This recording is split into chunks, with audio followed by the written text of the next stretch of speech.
were implications to everything that I was learning. My assumption about God's role in our lives was really getting squeezed. I didn't think He intervened in our lives.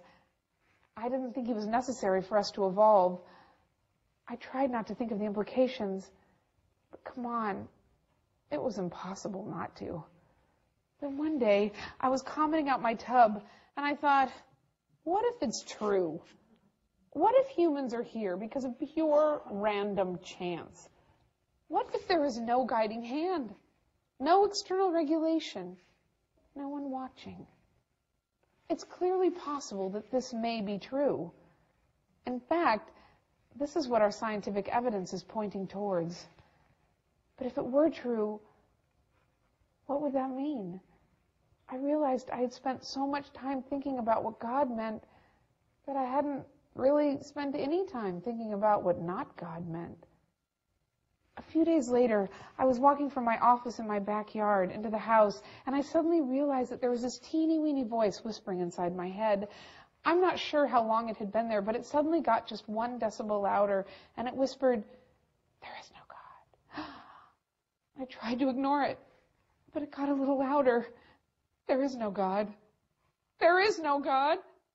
Oh my God, there is no God. I sat down under my barren apricot tree.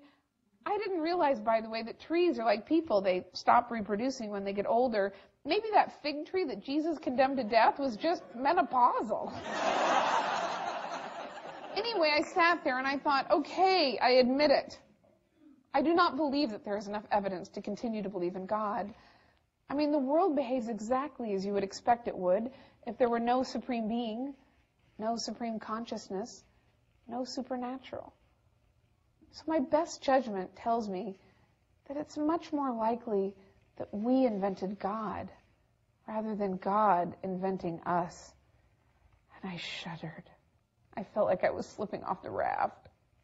I thought, but I can't not believe in God. I need God. I mean, we have a whole history together. And then I thought, wait a minute. If I look over my life, every single step of maturing for me, every single one, has really had the exact same common denominator. And that was accepting what was true over what I wished were true. I mean, this was the case about guys, about my career, about my parents. So how could I come up against this biggest question, the ultimate question, if I really believed in God or not, and then just turn away from the evidence? How could I believe just because I wanted to? How would I have any respect for myself if I did that? I thought of Pascal's wager. Pascal argued that it's better to bet there is a God, because if you're wrong, there's nothing to lose. But if there is, you win an eternity in heaven. But I can't force myself to believe just in case it turns out to be true. I mean, the God I've been praying to knows what I think. He doesn't just make sure I show up for church.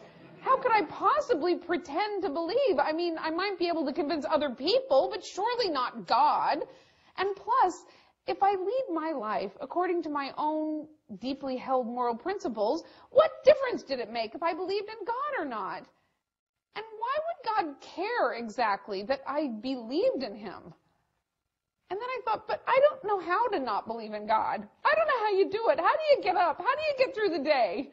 And then I thought, okay, calm down.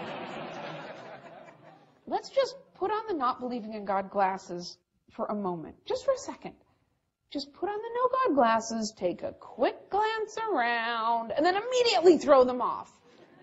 And I put them on, and I looked around. I'm embarrassed to report, I initially felt dizzy. I actually had the thought, how does the earth stay up in the sky? You mean we're just hurtling through space? That's so vulnerable. And I wanted to run out and catch the earth as it fell out of space into my hands. And then I thought, oh yeah, gravity and angular momentum are going to keep us revolving around the sun for probably a really long time. And then I thought, well, what's going to stop me from just rushing out and murdering people? And I had to walk myself through it. Why? Are we ethical? Well, because we have to be. We're social animals. We are extremely complex social animals, and we evolve this moral sense, like an aversion to random murder in order for communities to exist, because communities help us survive better and in much bigger numbers. And then eventually we codified these internal ethics that evolved inside of us into laws against things like wanton murder. So I guess that's why I won't be just rushing out and murdering people. And then suddenly I felt so guilty, like I cheated on God somehow just by having all of these thoughts. And I ran into the house and I prayed and I asked God to please help me have faith. But already it felt slightly silly and vacant. And I felt like I was just talking to myself. And I thought, okay, I'll just not believe in God for 1 hour a day and see how things go. So the next day I tried it again. And I thought, wait a minute. What about all those people who are like unjustifiably jailed somewhere horrible and they're like in solitary confinement and all they do is pray? This means that I think those people are praying to nobody? Is that possible? And then I thought, we better get those people out of jail because no one's looking out for them but us. There is no God hearing their pleas. And I guess that goes for really poor people too, and really oppressed people who I had this vague idea that they had a God to comfort them, and then an even vaguer idea that God had orchestrated their lot for some unknowable grand design. I walked around thinking, oh, no one is minding the store. And I wondered how traffic worked, how we all just run in chaos all the time. And slowly, I began to see the world completely differently. It's like I had to rethink what I thought about everything. It's like I had to go change the wallpaper of my mind. Eventually, I was able to say goodbye to God. And I imagined this old guy, this old man, more like a broken down version of the God on the ceiling of the Sistine Chapel. But if you look closely, you could even see the Jesus from the poster in my high school bedroom. But older, much older, with long gray and white hair and lots of lines on his face. An old hippie who still smoked. And at one time he seemed so all-powerful and all-knowing and all-protective. And now he just seemed a little stinky. And I could just see him sitting on his suitcases near the front door of my house. And I went to him and said, I'm sorry, God. It's not you. It's me. It's just, I don't think you exist. I mean, God, look at it this way. It's really because I take you so seriously that I can't bring myself to believe in you.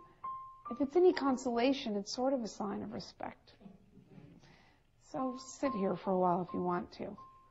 Stay a little bit if you need to. There's no big hurry. And slowly, over the course of several weeks, he just disappeared. Looking back on it, I think I just walked around in a daze for a few months. My mind became such a private place. I realized that I had shared my mind with a God my entire life, and I suddenly realized that my thoughts were completely my own. No one was monitoring them. No one was compassionately listening to them. My thoughts were my own private affair and something no one but me knew about. And I had so much thinking to do. One day, I was walking along Larchmont Boulevard, this busy shopping area near my house, and I was lost in thought thinking, so then I guess I don't think anything happens to us after we die. Consciousness fades and stops like every other organ, so people just die. And then I thought, wait a minute. So Hitler just died? Nobody sat him down and said, you screwed up, buddy, and now you're going to spend an eternity in a fiery hell. So Hitler just died. We better make sure that never happens again. And my brother Mike, this means that he just died. I always had this idea that Mike's death, while premature, was his divine destiny somehow, and that his spirit didn't really die, but it lived on. Not just in the memory of those that knew him, but in a real tangible sense. And I realized that I now thought he died. He really died. And he was gone forever.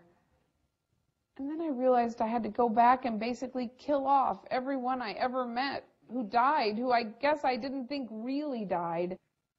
And then I thought, oh,